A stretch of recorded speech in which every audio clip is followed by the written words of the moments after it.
Hello and welcome.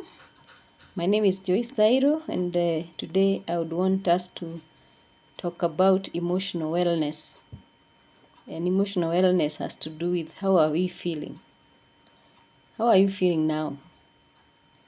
Are you anxious? Are you sad? Are you happy?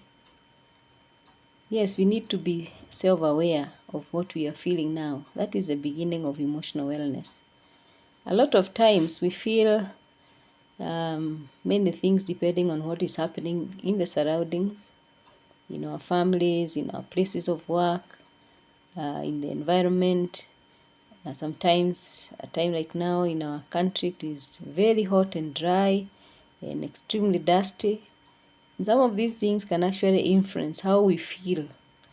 And emotional wellness begins with self-awareness, knowing what you are feeling like right now and questioning it and asking yourself, why am I feeling what I am feeling right now? And once we question, you may realize that we are feeling, let's say, happy or sad or anxious because, let's say, there is an exam that is coming about. There is, let's say, a doctor's appointment that is coming about.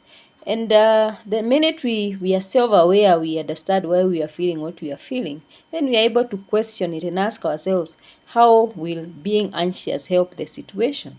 And then you just logically analyze the situation and realizes that, we have been able to overcome other challenges. If you are to sit for an exam, you have sat for many exams and made it. So that helps to reduce the intensity of the anxiety that you may be feeling. If it is let's say an upcoming event that is coming about, let's say a wedding, those things, they may look happy, but they make people feel very anxious because you really don't know the end result. But the minute you sit down and question, why am I feeling what I'm feeling, then you're able to challenge that kind of emotion, and probably you just realize that this is a situation in life. You have to go through it. You have to, let's say, endure through it and overcome and move on with life. Many times we get anxious about things that will never happen. And once we are able to know what we are feeling and reason and ask ourselves why we are feeling that way, we're able to regulate those emotions. If, for example, they were very intense, then we're able to ask ourselves questions and actually reduce the intensity of that kind of emotion. And that is the aspect of emotional wellness that is called self-regulation, such that we do not act on impulse. We do not act, unconsciously on the feelings that are happening, because we say that emotions are cyclic. Moods are cyclic.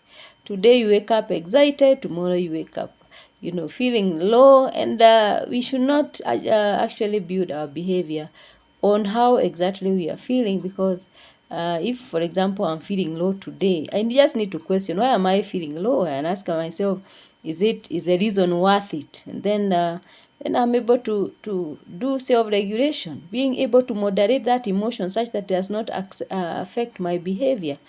Then we also think about understanding the events that are happening in our lives and actually putting them into the right perspective so that they do not increase the intensity of the emotions, whether positive or negative emotions. And remember, we actually experience more negative emotions than positive emotions. So more often than not, we experience negative emotions. So a lot of the times we are dealing with negative emotions. I think that is how human beings are wired. So we need to be conscious, because if our emotions regulate or determine our behavior, then our lives will be very miserable. Today we'll be waking up, let's say, being moody and telling off everybody. Tomorrow we are excited, hugging everybody, and people get confused on the kind of people we are. So emotional wellness is important. And today I've talked about self-awareness and be able to regulate our emotions, that is self-regulation. And follow me on more videos so that we may continue on talking about emotional wellness. Thank you.